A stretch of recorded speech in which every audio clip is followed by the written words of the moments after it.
Hello प्रिय छात्रों, मैं हूं उनके पाल। इतिहास की कक्षा में आपका स्वागत है। हम आपको करा रहे हैं भाग एक, पुरातत्व और प्राचीन भारत से संबंधित अति महत्वपूर्ण क्वेश्चंस कराए हैं हमने। प्रिय छात्रों, जिस समय आप वीडियो को देख रहे हैं तो अपने साथ में जरूर एक नोटबुक रखिए और वीडियो को आप अंत तक जरूर देखिए, क्योंकि सभी बिंदु जितने पॉइंट हैं सभी महत्वपूर्ण हैं। आप उनको नोट करते हुए चलिए। प्रिय छात्रों, प्रारंभ करते हैं। आज का हमारा क्वेश्चन है, छठी शताब्दी ईसा पूर्व में भारत की राजनीतिक दशा का वर्णन कीजिए। महत्वपूर्ण क्वेश्चन है ये। छठी शताब्दी ईसा पूर्व में भारत की राजनीतिक दशा का वर्णन कीजिए। यह क्वेश्चन दूसरी तरह से पूछा जा सकता है कि 16 महाजनपद के बारे में आप क्या जानते हैं और उनकी विशिष्टताओं का वर्णन कीजिए। इस प्रकार से क्वेश्चन आ सकता है। तो हम प्रारंभ करते हैं। छठी शताब्दी ईसा पूर्व में राजनीतिक दशा, आप हेडिंग डाल लीजिए और उसके बाद में हम प्रारंभ करते हैं। यहाँ पर देखते हैं, भारतीय राजनीति में छठी शताब्दी ईसा पूर्व एक महत्वपूर्ण परिवर्तन का काल था और इस काल में ही प्रारंभिक क्षेत्रीय राज्य 16 महाजनपदों का उदय हुआ। तो जो छठी, हमारा जैसे क्वेश्चन ये था कि छठी शताब्दी ईसा पूर्व में राजनीतिक दशा का वर्णन कीजिए। तो यहाँ पर जो सबसे महत्वपूर्ण जो चीज दिखाई दी है, राजनीतिक जो व्यवस्था के बारे में हम बात करते हैं, तो राजनीतिक व्यवस्था में यहाँ पर 16 महाजनपदों का उदय सबसे महत्वपूर्ण पॉइंट है। तो 16 महाजनपदों का उदय जो हुआ था वो छठी शताब्दी ईसा पूर्व में हुआ था। एक बार फिर दोबारा से हम देखते हैं कि भारतीय राजनीति में छठी शताब्दी ईसा पूर्व एक महत्वपूर्ण परिवर्तन का काल था और इस काल में ही प्रारंभिक क्षेत्रीय राज्य 16 महाजनपद का उदय हुआ था। अगला पॉइंट, इसी समय लोहे का प्रयोग, सिक्के का विकास अर्थात सिक्के बनाए जाने की व्यवस्था यहाँ पर प्रारंभ की जाने लगी थी। अब से पहले जो व्यापार होता था वस्तु विनिमय के द्वारा होता था और यहाँ पर सिक्कों का प्रचलन सबसे पहले दिखाई दिया। और जैसे कि आहत सिक्के, जिनको हम आहत सिक्के कह सकते हैं, वो सिक्के यहाँ पर बनाए गए। उन सिक्कों के ऊपर पंच मार्क बनाए जाते थे। 5 तरह की जितने प्राकृतिक चीजें होती हैं, जैसे पशु पक्षी या अन्य चिन्ह, उस पर उन सिक्कों पर बना दिए जाते थे। तो उनको पंचमार्क सिक्के भी कहा जाता था, जो कि छठी शताब्दी ईसा पूर्व में प्रारंभ हुए थे। इसके बाद में इसी काल में साथ साथ छठी शताब्दी में यहाँ पर बौद्ध और जैन धर्मों का उदय भी हुआ। इसी समय छठी शताब्दी ईसा पूर्व की हम बात करते हैं, तो यहाँ पर दो धर्मों का उदय हुआ। बौद्ध और जैन धर्मों का यहाँ पर उदय इसी काल में दिखाई देता है। आगे चलते हैं। बौद्ध ग्रंथ अंगुत्तर निकाय और जैन ग्रंथ भगवती सूत्र में 16 महाजनपदों से संबंधित यहाँ पर एक सूची मिलती है, जिसमें उन 16 महाजनपदों का वर्णन सर्वप्रथम यहाँ पर किया गया है। हम देखते हैं, 16 महाजनपदों की सूची हमारे पास है। तो 16 महाजनपद हैं, देखिए, काशी, कौशल, अंग, मगध, वज्जी, मल, चेदी, इसको चेदी है ये, चेदी, वत्स, कुरु, पांचाल, मत्स्य, सूरसेन, अस्मक, अवंती, गांधार और काम्बोज। इस प्रकार से 16 महाजनपद है जिनकी सूची दी गई है। हालांकि इसमें कुछ महाजनपद ऐसे हैं जो कि दोनों सूचियों में मेल नहीं खाते। ये बौद्ध ग्रंथ अंगुत्तर निकाय में जो सूची दी गई है 16 महाजनपदों की, और जैन ग्रंथ भगवती सूत्र में जो 16 महाजनपद की सूची दी गई है, कुछ महाजनपद अलग हैं, लेकिन कुछ अधिकांश महाजनपद ऐसे हैं जो एक जैसे ही हैं। दोनों का वर्णन जैन ग्रंथ में भी और बौद्ध ग्रंथ में भी किया गया है। प्रिय छात्रों, यहाँ पर ये जीके का क्वेश्चन बनता है आपका। कई बार क्वेश्चन ऐसा पूछा जाता है जीके में भी कि ऐसे कौन से बौद्ध ग्रंथ हैं या जैन ग्रंथ हैं जिसमें 16 महाजनपदों की सूची का वर्णन किया गया है। तो यदि बौद्ध ग्रंथ पूछता है तो अंगुत्तर निकाय है, और जैन ग्रंथ पूछता है तो भगवती सूत्र है, जिसमें 16 महाजनपदों का वर्णन किया गया है। आगे चलते हैं। यहाँ पर 16 महाजनपद से संबंधित मानचित्र तैयार किया गया है और उसमें यहाँ पर हमने बताया है कि कौन कौन सी राजधानी, किस किस राज्य की कौन सी राजधानी है। मानचित्र बनाया है, देखिए, काम्बोज यहाँ पर है और यहाँ पर गांधार है। उसके बाद में हम बात करते हैं अंग। अंग ये है यहाँ पर, और अवंती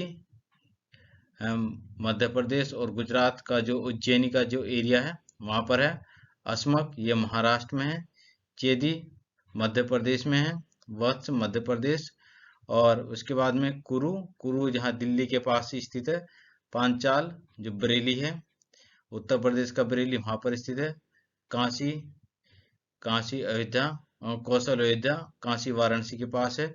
वज्जी और मल, वज्जी और मल नेपाल की तराई में है, गोरखपुर के उत्तर में स्थित है यहाँ पर। तो इस प्रकार से 16 महाजनपदों का हमने मानचित्र यहाँ पर देखा है। आपको हमने पहले भी मानचित्र कराया 16 महाजनपद से संबंधित, आप उसका अध्ययन कर लीजिए। हालांकि इसका इस तरह से मानचित्र बनाने आप उसमें क्वेश्चन के बीच में देने की आवश्यकता आपको नहीं है, सिर्फ एक नॉलेज के लिए आपको ये बताया गया है। आगे हम बात करते हैं इसमें 16 महाजनपदों की शासन व्यवस्था किस प्रकार की थी। वहां पर 6ठी शताब्दी ईसा पूर्व में राजनीतिक व्यवस्था में 16 महाजनपद थे, जो वहां पर कौन कौन सी व्यवस्थाएं थी। तो महाजनपदों में दो प्रकार की शासन व्यवस्था थी। महाजनपद में दो प्रकार की शासन व्यवस्था थी। एक तो राजतंत्रात्मक व्यवस्था वाले महाजनपद थे और दूसरे गणतंत्रात्मक शासन व्यवस्था वाले यहाँ पर महाजनपद थे, दिखाई दिए हैं। तो जो राजतंत्रात्मक शासन व्यवस्था 14 महाजनपदों में दिखाई देती है और सिर्फ दो ही ऐसे महाजनपद थे जहां पर गणतंत्रात्मक शासन व्यवस्था थी। आगे प्रारंभ करते हैं हम देखते हैं कि राजतंत्रात्मक व्यवस्था किस प्रकार की थी। इन राज्यों का प्रमुख राजा होता था, यानी कि जो मुखिया होता था वह राजा होता था। संपूर्ण शक्ति राजा में होती थी। वह राज्य का सर्वोच्च सेनापति, सर्वोच्च न्यायाधीश तथा राजा जो होता था, संपूर्ण निर्णय राजा के द्वारा ही लिए जाते थे। और इसमें इस व्यवस्था में, राजतंत्रात्मक व्यवस्था में, इसमें राजा का पुत्र ही उसका उत्तराधिकारी होता था, यानी कि राजा का पुत्र को ही राजा बनाया जाता था। ये थी राजतंत्रात्मक शासन व्यवस्था में के अंतर्गत। अब बात करते हैं गणतंत्रात्मक शासन व्यवस्था। दूसरी व्यवस्था थी जो यहाँ पर गणतंत्रात्मक शासन व्यवस्था थी।